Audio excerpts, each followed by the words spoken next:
Honour में आपका स्वागत है। मैं काशिर हुसैन। दिल्ली में नई संसद बनी है, उसी के तरीके लखनऊ में नई विधानसभा बनने जा रही है। जनता उसको किस नजरिए से आई जानते हैं। तो ये बताइए, दिल्ली में जो नई संसद बनी है उसी के तरीके लखनऊ में नई विधानसभा बनाना जा रहे हैं, इसको आप किस तरीके से देखते हैं? देखिए, सबसे बड़ी बात है, मैं बार बार इस बात को कहते आ रहा हूं कि ये बिल्डिंग में क्या कमी है। इस बिल्डिंग को किस इंजीनियर ने इंस्पायर लिखा है, पहली चीज। दूसरी चीज कि इस बिल्डिंग के निर्माण करने के लिए सरकार की क्या मंशा है।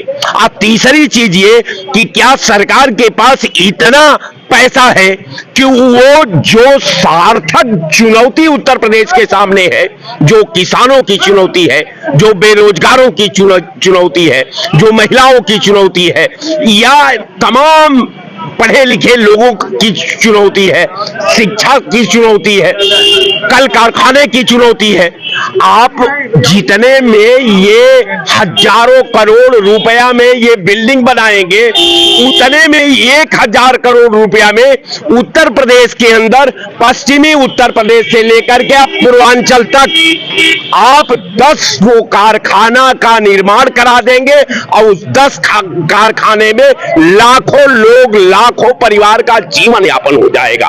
और नहीं तो ये बताइए कि ये कौन इंजीनियर लिखा है कि ये जितनी इमारतें हैं दारुन सभा की, ये सब एक्सपायर हो गई है और इसको तोड़वाना जरूरी है, नहीं तो विधायकों को जान का खतरा है, ये बिल्डिंग कभी भी ध्वस्त हो सकती है।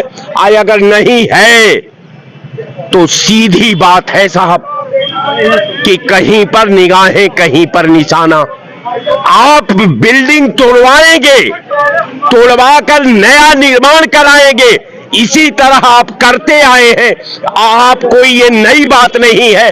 आपने पूरा उत्तर प्रदेश के मानक पर, पूरा उत्तर प्रदेश में एक आपने सूता मिल नहीं बैठाया, एक आपने कोई कल कारखाना नहीं बैठाया, एक आपने गंजा मिल नहीं बैठाया, एक आपने सीमेंट फैक्ट्री नहीं बैठाया, कोई आपने काम नहीं किया। केवल आप जो है वही काम करते हैं जहां आपके एलिमेंटों का फायदा दिखाई देता है, जहां आपको कमीशन दिखाई देता है, जहां बच्चों का भविष्य गर्त में है।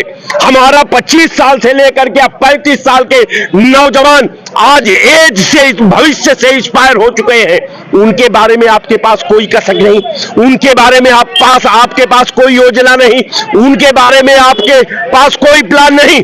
आपको केवल पुरानी नाली तोड़वा करके नया नाली बनवा करके, इसलिए कि नाली के निर्माण में सब लोग जानते हैं, जग जाहिर है कि उसमें 25% कमीशन आपको मिलना है। आपको कमीशन चाहिए, आपके लोगों को कमीशन चाहिए, और ये कमीशन प्रदेश के भविष्य को गर्त में डाल देगा। कल कोई इसको बचा नहीं पाएगा, न कोई निर्माण करा पाएगा। तो इसलिए सरकार को मैं आगाह करता हूं कि इससे अच्छा जो आपने हजारों करोड़ रुपए का प्लान आपने तैयार किया है, योजना, इस योजना को आप नौजवानों के रोजगार में खर्च करिए, आप नौजवानों को नौकरी में खर्चा करिए, आप नौजवानों का भविष्य निर्माण में खर्च करिए, और ये बकवास बंद करिए। और नहीं तो उस इंजीनियर का नाम बताइए जो इस बिल्डिंग को एक्सपायर घोषित कर दिया हो और ये तोड़ना जरूरी हो गई हो, यहां विधायकों का भविष्य खतरे में दिखाई दे रहा, जरा उसकी रिपोर्ट का आप सार्वजनिक करिए। तो मैं कहना चाहता हूं कि ये पुरानी गाथा बंद करिए, आप नौजवानों को रोजगार दीजिए, आप उत्तर प्रदेश में कल कारखाने का निर्माण करिए, आप उत्तर प्रदेश में गन्ना मिल बैठवाइए, आप उत्तर प्रदेश में सूता मिल बैठवाइए, आप उत्तर प्रदेश में वो काम करिए जहां से हमारे बच्चों का भविष्य का सृजन हो सके, जहां हम जिस व्यवस्था से, जिस कारखाना से हमारे बच्चों का परिवार पल सके। ये बिल्डिंग नहीं, छप्पर में हम रह लेंगे, लेकिन पेट भरने के लिए रोटी चाहिए। ये सरकार से मेरा निवेदन है कि ये सरकार रोटी की व्यवस्था करे, बिल्डिंग की नहीं। आज बिल्डिंग की जरूरत नहीं है, आज प्रदेश और देश को रोटी की जरूरत है, शिक्षा की जरूरत है और उनके रख रखाव की जरूरत है, स्वास्थ्य की जरूरत है और लॉ एंड ऑर्डर स्वास्थ्य की जरूरत है। आपके बकवास की कोई जरूरत नहीं। हम बकवास में विश्वास नहीं करते। हम ये सरकार से बार बार आग्रह करते हैं कि पैसे का मिसयूज मत करिए। यही काम मायावती ने किया, यही काम अखिलेश ने किया, यही काम आप कल्याण सिंह ने किया और यही काम सारा विपक्ष के नेताओं ने किया। तो आप न जोगी जी, आप संत भी हैं, हम लोगों के पूज्य भी हैं। आपसे अपेक्षा है कि हमारे नौजवानों को भविष्य के निर्माण के लिए आप वो कार्य योजना लाइए जो आपका दोस्त और दुश्मन दोनों आपको बधाई दे। इसके लिए मैं बार बार इस सरकार से आग्रह करता हूं, हाथ जोड़ करके निवेदन करता हूं कि बिल्डिंग तोड़ना बंद करिए और नौजवानों को रोजगार का सृजन करिए। नौजवानों को मेडिकल कॉलेज दीजिए, नौजवानों को लॉ कॉलेज दीजिए और बकवास को बंद करिए। जय हिंद। ये बताइए, जो दिल्ली में जैसी संसद बनी है उसको वैसे ही विधानसभा बनाने जा रहे हैं, इस मामले में आप क्या कहना चाहते हैं? देखिए, ये जो नया विधानसभा बनाने का मंसूबा तैयार हो रहा है वो आपको जानकारी नहीं होगी। दारुसफा में मिट्टी की जांच चल रही है, 4-4 मशीनें लगी हैं, लेकिन उसी दारुसफा में माननीय विधायकों के कमरे में टाइल्स और पत्थर भी लगाए जा रहे हैं। अभी तक दरवाजे और खिड़की लगाए जा रहे हैं, अभी भी बढ़िया प्लाईवुड लगाए जा रहे हैं। तो ये पैसे का मिसयूज होने जा रहा है। जब आप इसको तोड़ना था तो 2 साल पहले ऐसा क्यों कर रहे थे? आज भी आप चले जाइए ये ब्लॉक में, अभी भी काम हो रहा है माननीय विधायकों के कमरे में। तो ये कैसा दोहरा चरित्र है? ये पैसे का मिसयूज है, नहीं तो फिर क्या है?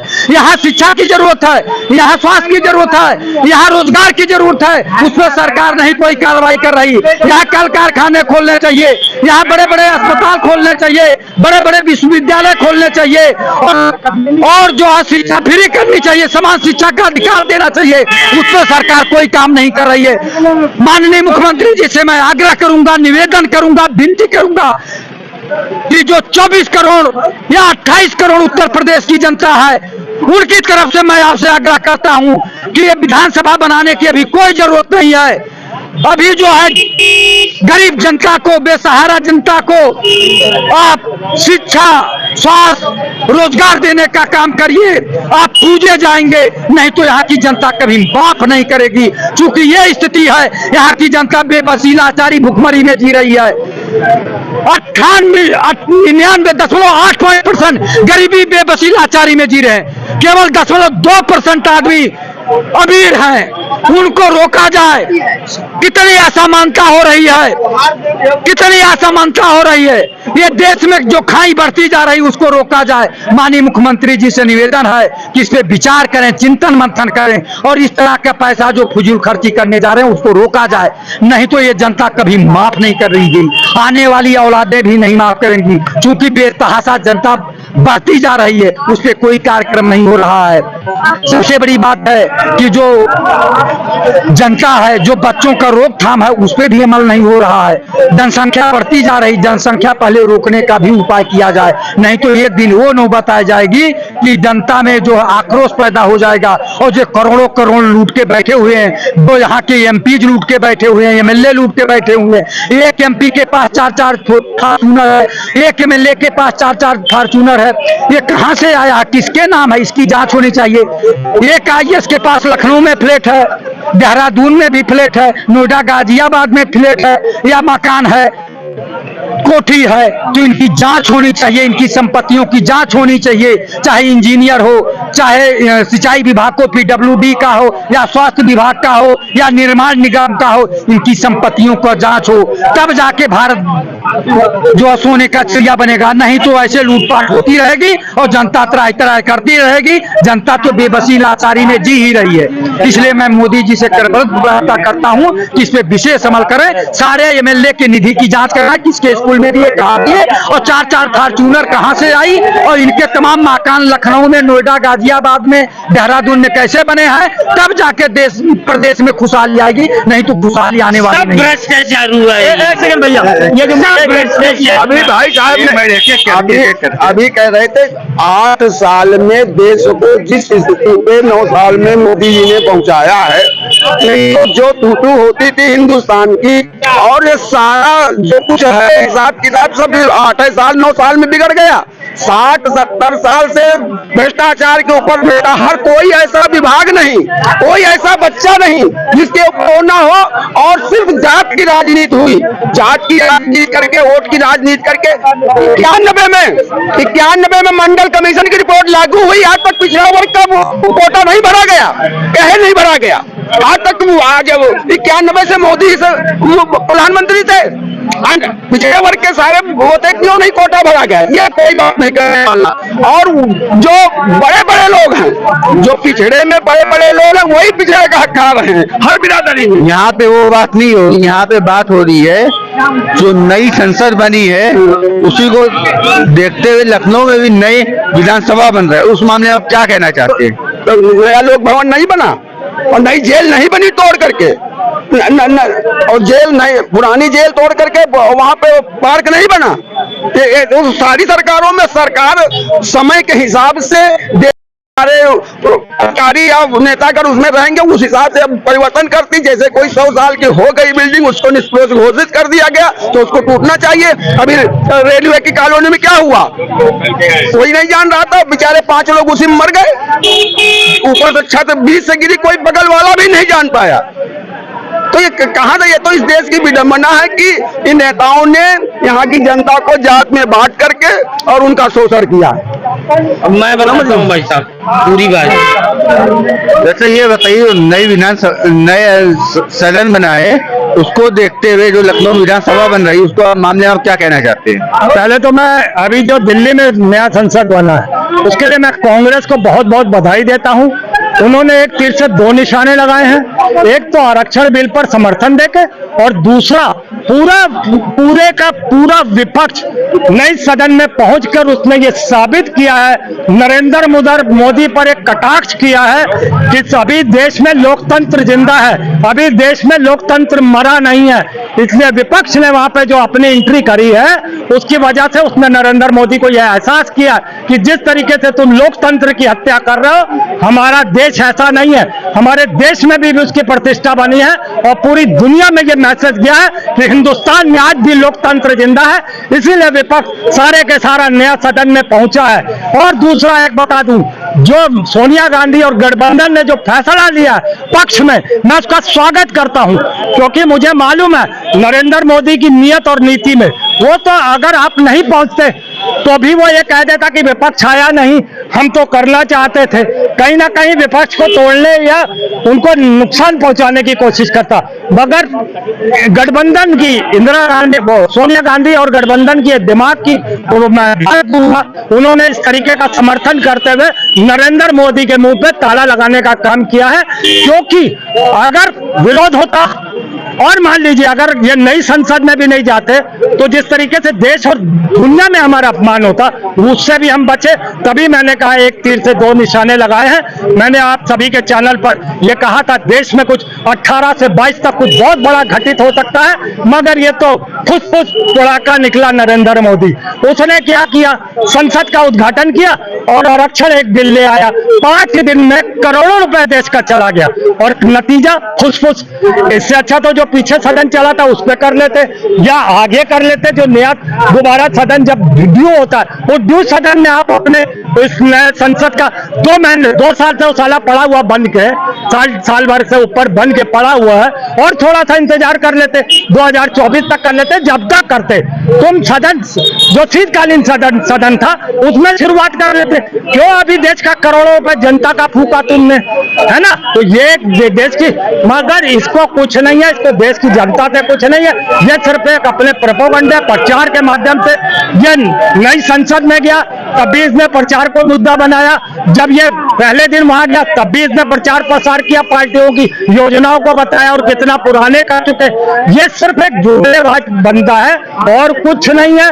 इसने सिर्फ और अब आपको बताता हूं, इसने कहा था हम यूसीसी लाएंगे हैं और सब योजनाएं जो है अभी मैं और बताता हूँ। मेन योजना अभी आपको याद होगा G20 था तो उस पर राष्ट्रपति के आगे लिखा था भारत। तो कल भारतवर्ष की बात क्यों नहीं की नरेंद्र मोदी ने? ये 5 दिन के सत्र में यूसीसी लाया होता, भारत लाया होता, कुछ और लाया होता या कोई हिंदू मुस्लिम कराया होता, कोई ऐसा एजेंडा नहीं लाया ये। तो ये सिर्फ और सिर्फ देश को बर्बाद करने के लिए बैठा हुआ और कुछ नहीं। और कोई सवाल नहीं। ये बताइए क्या विधानसभा बनने के बाद लोकतंत्र और मजबूत हो जाएगा? विधानसभा यहाँ की बात कर रहे हैं जी। विधानसभा जो नया बना है जी। तो जो पुराना था वो क्या बेकार था? या जो सदन था वो पुराना, उसमें कैपेसिटी कम थी ना, है ना? चलो ठीक है, वो बनना था जरूरी ये नहीं मुझे मालूम है। यही देश का प्रधानमंत्री जब 2014 में जीत के आया था तब उसने वहां पे दंडवत प्रणाम किया था। आज छोड़ते वक्त ये कह रहा है ये वो जो है ये वो यादें हैं, अरे अंग्रेजों की नहीं, अतीत की यादों में कोई वर्ड था, यादें नहीं, वो उसकी छोड़िए उस बात पे। नरेंद्र मोदी ने उससे जो उस तरीके से पुरानी कोई बात कहते हुए कहा और उसी सदन में ये दंडवत प्रणाम भी करता है। तो ये देखना पड़ेगा, ये लोगों को समझना पड़ेगा कि ये किस तरीके का मानसिक स्थिति से गुजर रहा है जो इस तरीके की बातें करता है नरेंद्र मोदी। जब तक उस सदन में रहा तब तक वो सदन पवित्र थी, आज ये हो गया तो उसे अतीत का वो कोई अंग्रेजों का कार्यकाल बता के उसे बदनाम भी कर रहा है। तो भैया उसको फिर इस तरीके से चलेगा और कोई सवाल। लखनऊ में विधानसभा बनने जा रही है, उस मामले में आप क्या कहना चाहते हैं? ये एक शगुफा है, इन लोगों का पैसा बर्बाद करने का तरीका है। आज कल एक रिपोर्ट आया है और उसमें रितिन रॉय एमडी हैं ओडीआई के, उन्होंने कहा है कि 80 करोड़ जनता 7,500 रुपया महीना कमा रही है। मतलब हमारी स्थिति क्या हो गई है कि 80 करोड़ लोग भुखमरी के कगार पे आ गए हैं। इस मुद्दे पे बात ना हो, संसद बने, वहाँ संसद बने। आपको संसद के लिए, आपका G20 के लिए आपका जो सैंक्शन हुआ था बजट, उससे आप 3 गुना ज्यादा खर्चा कर दिया। टैक्स तो हम लोग पे करते हैं ना। आज आपको बताएं 41,000 रुपए में एक चूहा पकड़ा गया है। 41,000 रुपया में रेलवे डिवीजन यही लखनऊ के एक चूहा पकड़े हैं 41,000 रुपए में। यानी 3 साल में उन्होंने 69 लाख रुपया खर्चा किया है 168 चूहा पकड़ने के लिए। कितना बड़ा घोटाला है, घोटाला पे घोटाला करते जा रहे हैं और लोगों को कुछ ना पता चले, इसके लिए एक शगुफा तो छोड़ते रहते हैं। आप देखिए कि 80 करोड़ जो 7,500 रुपया कमा रहे हैं, गरीबी रेखा के नीचे आ गए हैं, खाना खाना उनका मुश्किल हो गया। उनमें महिलाएं भी हैं तो महिला को आरक्षण एक तरफ बोलते हैं। 142वें नंबर पे है महिलाएं शिक्षा में, 146 जगह है और 142 में है। जेंडर गैप हम लोग का 142 है 146 के आधार पे। तो हर चीज हम लोग पिछड़ते जा रहे हैं और मोदी जी आके एक नया शगुफा छोड़ देते हैं। महंगाई बढ़ी हुई है, आपने ये नहीं बताते 105 लाख करोड़ आपने कर्ज क्यों लिया देश पर। आपने 9 साल में 105 लाख करोड़ कर्ज लिया, जबकि पिछली गवर्नमेंट जो 70 साल की थी वो 50 लाख कर्ज लेते हैं। आप ये बताइए एक्साइज ड्यूटी आपने 300 करोड़ क्यों ले लिया। जो आपका 3.5 रुपया टैक्स था डीजल पे, उसको बढ़ा के आपने 31 रुपया 70 पैसा खर्चा कर दिया। पेट्रोल पे आपने 32 रुपया 90 पैसा खर्चा कर दिया। उसके लिए आप एक्साइज ड्यूटी गरीबों से लेते जा रहे हैं। और अभी हाल ही में ये एक आंकड़ा आया है जो घरेलू बजट है 50 साल में सबसे कम हो गया है। 5.1% GDP का है, हम लोग 7.2% पिछली साल था, अब 5.1% आ गया है। घरेलू बजट कर ही नहीं पा रहे हैं लोग। महंगाई 15 महीने के उछले स्तर में, बेरोजगारी 8% है, तो इसके बात नहीं करेंगे आप? अब हिंदू, लेकिन मोदी जी तो कहते हैं बेरोजगारी है नहीं। 8% ये इनका ही है। आप देखिए उठा के जितने भी आंकड़े आ रहे हैं, 8% बेरोजगारी है। आप रोजगार का डेफिनेशन ही 8% तब है जब रोजगार का डेफिनेशन है कि हफ्ते में अगर आप 1 घंटा काम कर लिए तो आप बेरोजगार नहीं है, तब ये स्थिति है।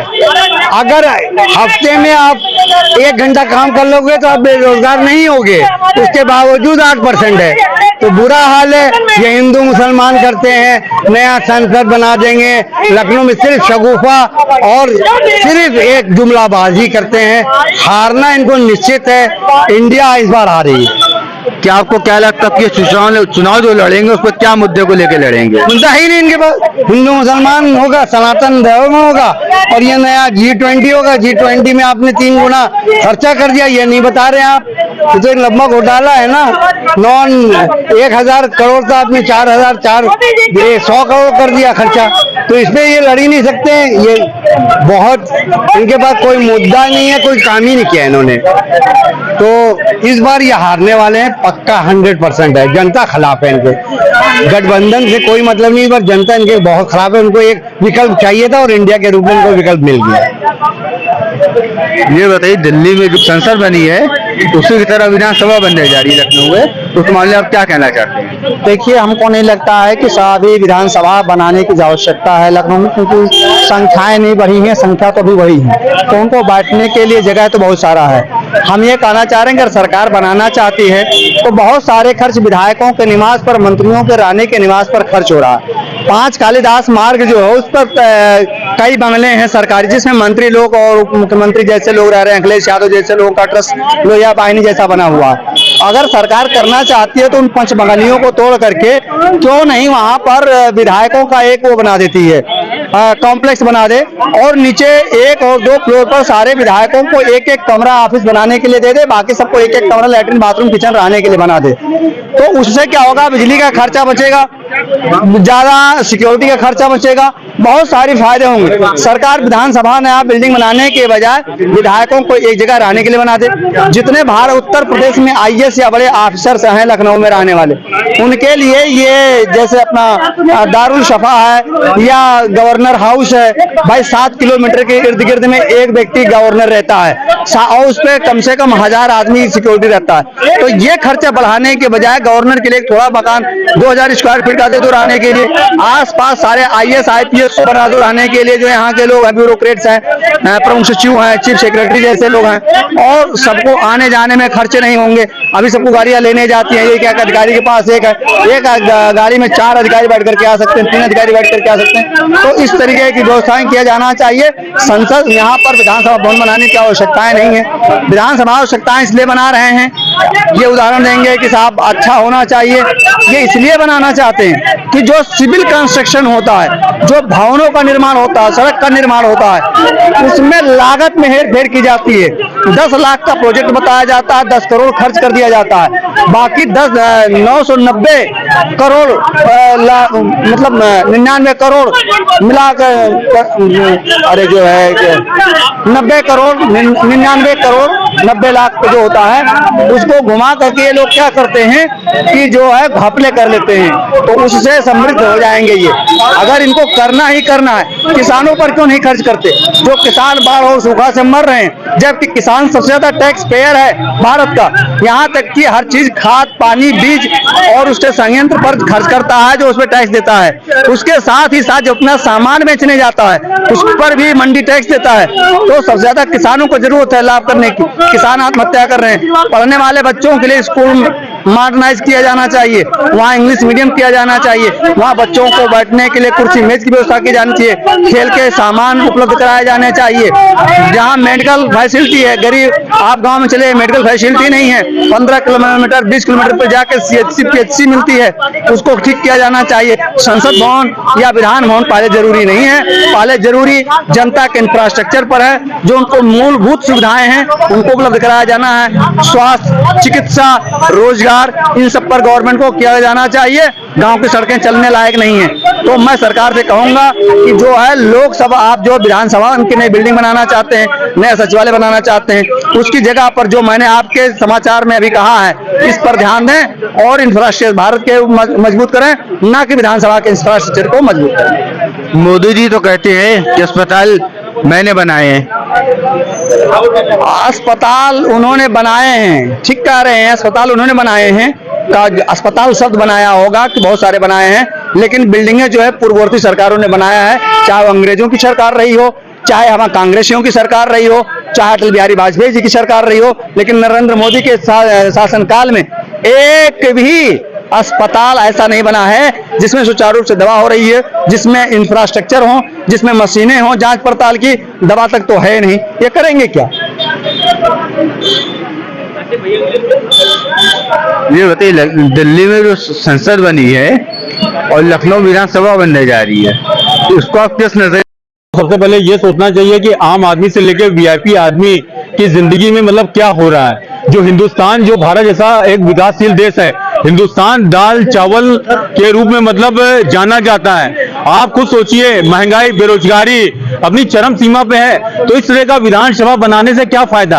अगर उसी की जगह मतलब ये कहीं कारखाना खोल दें, कहीं मतलब उद्योग धंधा लगा दें, तो पढ़े लिखे लोगों को रोजगार मिल जाएगा। ये मेरी अपनी पब्लिक व्यू है कि ये जो मतलब विधानसभा जो बनाने जा रहे हैं, इससे मतलब सर फालतू के मतलब खर्च होंगे। मैं आपके चैनल के माध्यम से ये मैसेज देना चाहता हूं कि जो लोग बेरोजगार हैं, उसको उसकी योग्यता के अनुसार कोई फैक्ट्री खोल दें, जिसमें उनको मतलब रोजगार उनकी योग्यता के अनुसार मिले। यदि जैसे कोई हाई स्कूल पास है, कोई इंटर पास है, तो उनको उनके अनुसार वेतन मिलना चाहिए। मोदी जी तो कहते हैं कि बेरोजगारी है नहीं। सर मोदी जी, आदरणीय सम्माननीय पूजनीय मोदी जी कह रहे हैं कि बेरोजगारी नहीं है। मोदी जी ने तो यह भी कहा कि पकौड़ा आप तलिए। आप खुद सोचिए, BA MA master business of administration का कोर्स किए लोग, मतलब माँ बाप भाई लोगों ने इतनी फीस मतलब पढ़ा करके मतलब बच्चे को पढ़ाया, वो पकौड़ा तलेगा? अगर पकौड़ा ही तलना था तो वो सब पढ़ेगा क्यों? हाँ, मतलब कुछ सोचिए, भारत जो है वो शिक्षा प्रधान देश है और उसमें शिक्षा का महत्व है। बेरोजगारी, BA MA master business of administration का कोर्स लोग किए हुए लोग यहाँ कैपिटल चौराहे पे चले जाइए, लोग बेरोजगार घूम रहे हैं, फॉर्म बेच रहे हैं। ये मेरी अपनी पब्लिक व्यू है कि बेरोजगारी 18% और भी बढ़ गई है 9 सालों में। 9 सालों में इन्होंने कुछ नहीं किया। 9 सालों में सरकार ने कुछ भी नहीं किया, केवल वादे, जुमले। आप खुद सोचिए, 15 लाख रुपए अगर अकाउंट में आ जाएगा तो प्राइवेट सेक्टर में लोग क्यों काम करेंगे? हम ये कह रहे हैं कि लोग ये 350 रुपए का सिलेंडर था तो आदरणीय स्मृति ईरानी रोड पे नाची थी, आज सिलेंडर देखिए कितना महंगा हो गया। लोग रोड पे क्यों नहीं नाचते, क्यों नहीं महंगाई का विरोध करते हैं? मैं आपके चैनल के माध्यम से ये मैसेज देना चाहूंगा कि जो विधानसभा सर से बनने से क्या फायदा होगा। आप खुद सोचिए, अगर कहीं ये फैक्ट्री लगा देंगे और उसको डेवलपमेंट करेंगे तो जो पढ़ा लिखा व्यक्ति है उसको रोजगार मिलेगा। और रोजगार कैसा? यदि हाई स्कूल पास है तो उसकी योगदान के अनुसार उसका वेतन होना चाहिए। ये नहीं सर 8,000, 10,000, 12,000, 8,000, 10,000, 12,000 रुपए में वो अपने बच्चों की परवरिश करेगा, बच्चों की फीस जमा करेगा कि सब्जी खरीद के लाएगा कि क्या करेगा? ये मेरी अपनी पब्लिक व्यू है। क्या आपको लगता है विधानसभा बनने के बाद लोकतंत्र और मजबूत हो जाएगा? सर देखिए, जब बेरोजगारी, महंगाई, हर तरफ हाहाकार मचा हुआ है, आम आदमी से लेकर वीआईपी आदमी जूझ रहा है, तो किस तरह का लोकतंत्र मतलब मजबूत होगा? अभी इन्होंने रक्षाबंधन में 200 रुपए कम कर दिया। क्या 9 साल में भैया दूज रक्षाबंधन नहीं था? आप खुद बताइए सर, जब जनता ही सुखी नहीं रहेगी तो किस तरह लोकतंत्र मजबूत होगा? आप ये बताइए। ये मेरी अपनी पब्लिक व्यू है। दिल्ली में जो संसद बनी है, उसके बाद लखनऊ विधानसभा बनने जा रही है, चर्चा हो रही है अभी, तो उस मामले को कैसे देखते हैं? ये देखिए, ये पहली बात तो गरीबों, बेरोजगारों, मसीहा के हैं नहीं। इनको खाली है बिल्डिंग तोड़ो और जिसमें घोटाला होना है, अच्छा कमीशन आना है, वो काम करवा दो। क्योंकि ये जनता का टैक्स का पैसा है, इनको पता है 2024 में हम चले जाएंगे, तो जो घोटाला जितना करना है ये कर लें। अभी हमको बताइए, विधानसभा में कौन सी दिक्कत आ गई कि इनको जो है उसको तोड़ करके बनाना पड़ रहा है? 4 ठीक कंपनियां डाल दिए होते, जो हमारे बेरोजगार नौजवान घूम रहे हैं उनको नौकरी मिल जाता, रोजगार मिल जाता, लेकिन फिर कच्छा और बनियान पहन के इनका प्रचार करने वाला कौन मिलता? इसलिए ये जो है पूरा पैसा जनता, 140 करोड़ जनता का टैक्स ये खाली बर्बाद कर रहे हैं, देश बेच रहे हैं, देश को लूट रहे हैं। इसके अलावा इनके पास कुछ नहीं है। 140 करोड़ जनता जान रही है। 2024 में इनको जवाब देगी। और ये अभी एक लालीपाप और लेकर के जुमला जी भी आ गए हैं कि मैं 33% आरक्षण दे रहा हूं। मैं सरकार से जानना चाहता हूं, पहले तो 33% आरक्षण आप 9 साल के पहले क्यों नहीं लाए जब सत्ता में आए तो 2015 में? अगर आप ला भी रहे हो, अगर महिलाओं के प्रति आप इतना जागरूक हो तो सबसे पहले इस्तीफा दे दो और अपने ही फ्रेंड या दोस्त को, स्मृति ईरानी को प्रधानमंत्री बना दो। तब ये हमारे हिंदुस्तान की महिलाएं समझेगी कि हाँ, ये महिलाओं के प्रति आरक्षण लाने वाले हैं। ऐसे इनका लालीपाप और जुमलेबाजी लोग 15 लाख से देख रहे हैं। इस पर कोई भरोसा करने वाला जनता है नहीं। महिलाओं को इन्होंने लालच दे करके सोचे कि मैं महिलाओं का वोट ले लूंगा, लेकिन किसी महिला को आप प्रधानमंत्री बनाइए ना पहले, तभी तो महिला आपके ऊपर भरोसा करेगी। आप फेविक्विक से चिपके हुए हो कुर्सी में, कुर्सी छोड़ना नहीं चाहते हो, चाहे देश रहे चाहे पूरा बिक जाए। अरे कम से कम 6 महीने के लिए तो अडानी अंबानी दोस्ती खत्म करके किसी दूसरे को प्रधानमंत्री बना दो, तब मैं समझूं कि आपका जुमलाबाजी नहीं है। नहीं तो ये जुमलेबाजी है इनका। और 140 करोड़ जनता इनको उखाड़ के फेंकेगी गुजरात और कांग्रेस की सरकार बनेगी 2024 में।